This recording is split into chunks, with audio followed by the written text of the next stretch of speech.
Before anyone believed in him, before success, before discipline, there was a moment when everything almost slipped away. In a quiet town on the edge of Willow Creek, Oregon, lived a 16-year-old boy named Ethan Cole. Teachers said he was sharp. Neighbors said he had potential. But deep down, everyone knew the truth Ethan himself tried to ignore. His mind never stayed in one place. Ethan could sit at his desk with a book open, eyes on the page, but his thoughts would already be somewhere else. One second, he'd read a sentence. The next, he'd imagine winning an online game, scrolling endlessly on his phone, or laughing with friends after school. Minutes turned into hours. Hours turned into regret.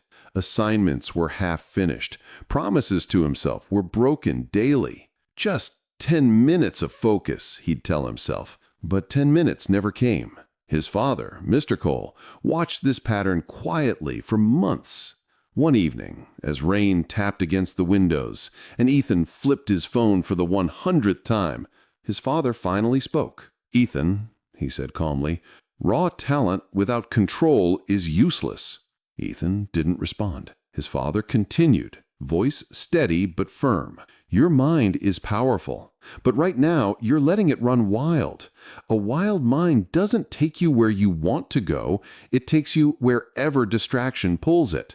Ethan nodded, but like always, the words passed through him without leaving a mark. Weeks later, something changed. A renowned mentor named Master Rowan came to town. Former athletes, entrepreneurs, and top students spoke about him in almost hushed tones. People said he didn't teach motivation, he taught mastery of the mind. Seeing a rare chance, Mr. Cole took Ethan to meet him. Master Rowan didn't lecture. He didn't scold. He simply studied Ethan for a few seconds, long enough to make Ethan uncomfortable. Then he handed him a clear glass filled to the brim with water. He said, "Walk with this around the garden. Do not spill a single drop." Ethan almost smiled. "That's it?" He took one step, then another. But the garden was alive. Birds suddenly burst into flight. Leaves crackled underfoot. Laughter echoed in the distance. Ethan's head turned without realizing it. A drop spilled, then another. By the time he returned, his hand was tense, and half the water was gone. Master Rowan looked at the glass, then at Ethan, then asked one simple question.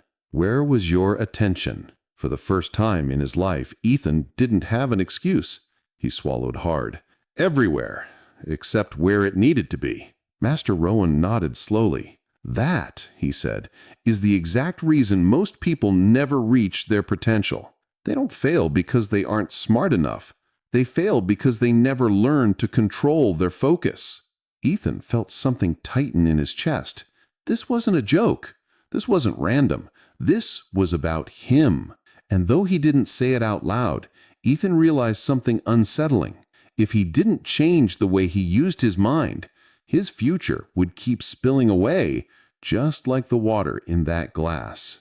That night, Ethan couldn't sleep. The image of the half-empty glass replayed in his mind over and over again. It wasn't just water he had spilled. It felt like years of his life, opportunities, trust, self-respect. The next morning, for the first time in months, Ethan woke up before his alarm. No phone, no scrolling, just silence.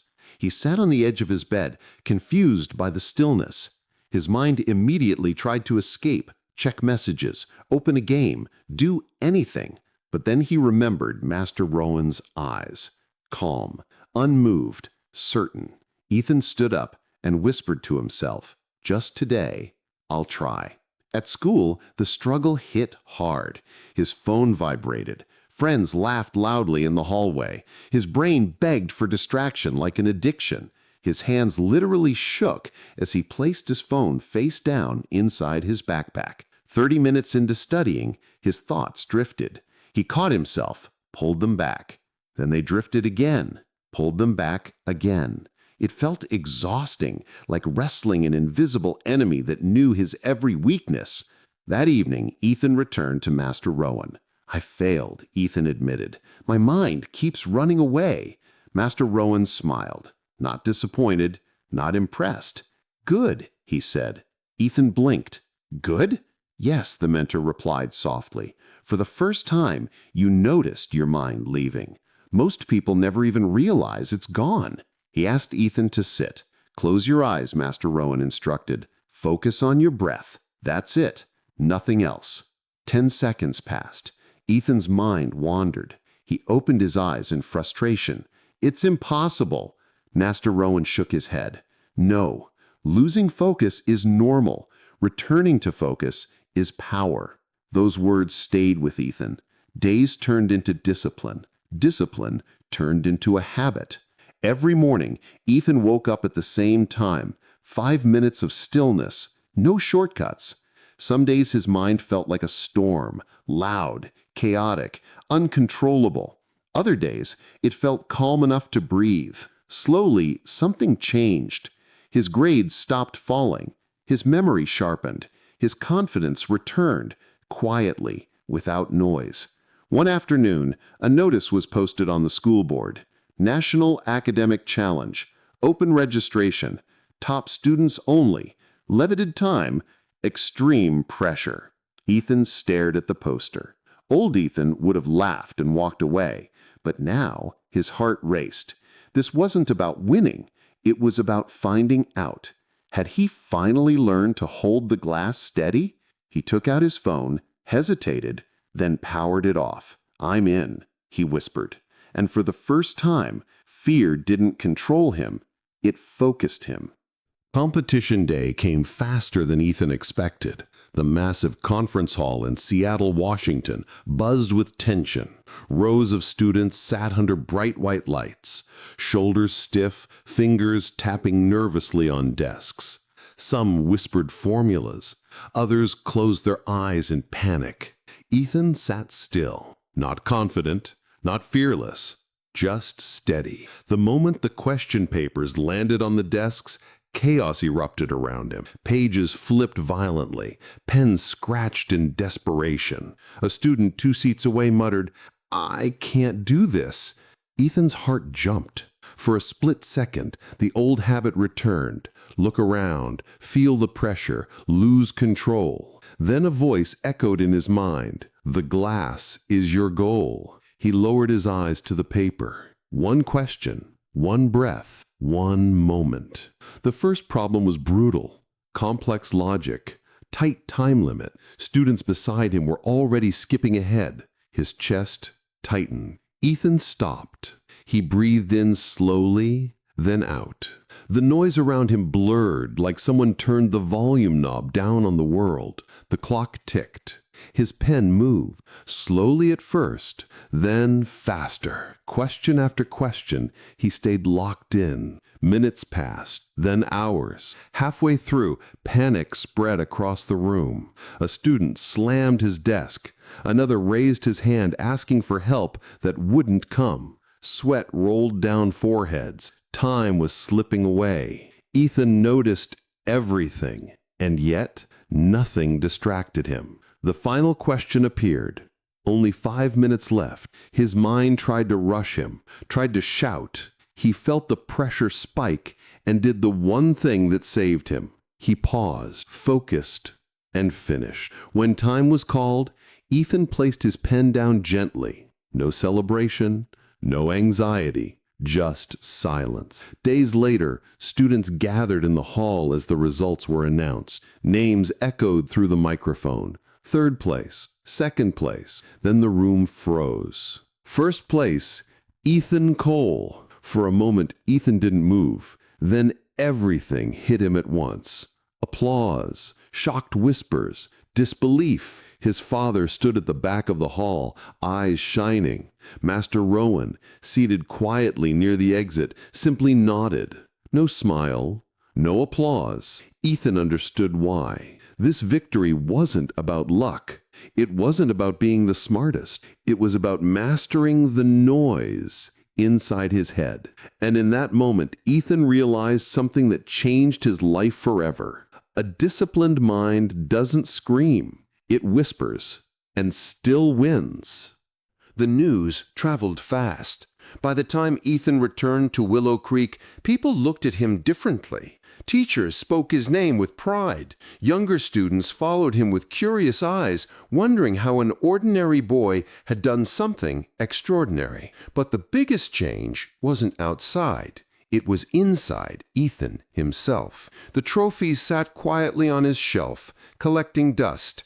What mattered more was what stayed with him every single day: the stillness, the control, the awareness.